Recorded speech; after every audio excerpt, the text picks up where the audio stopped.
if you want to use voice typing on Samsung Galaxy Tab A11, then in that case, first of all, we want to make sure that voice typing is enabled. So let's open Settings and then scroll down on the left side in order to go to General Management. Now we're gonna choose Samsung Keyboard Settings, and then over here we're gonna scroll down until you find Voice Input. And over here we can choose whichever voice input we want to use. So we have Samsung Voice Input or Google Voice Typing.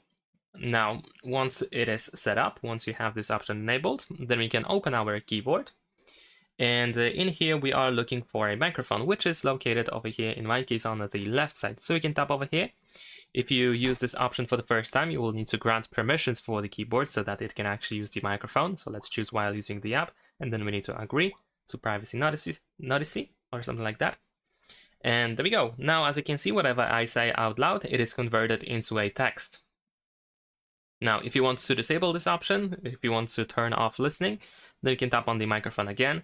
In some cases, the voice typing can be disabled automatically once you end your sentence, but in some other cases, you will have to manually turn it off.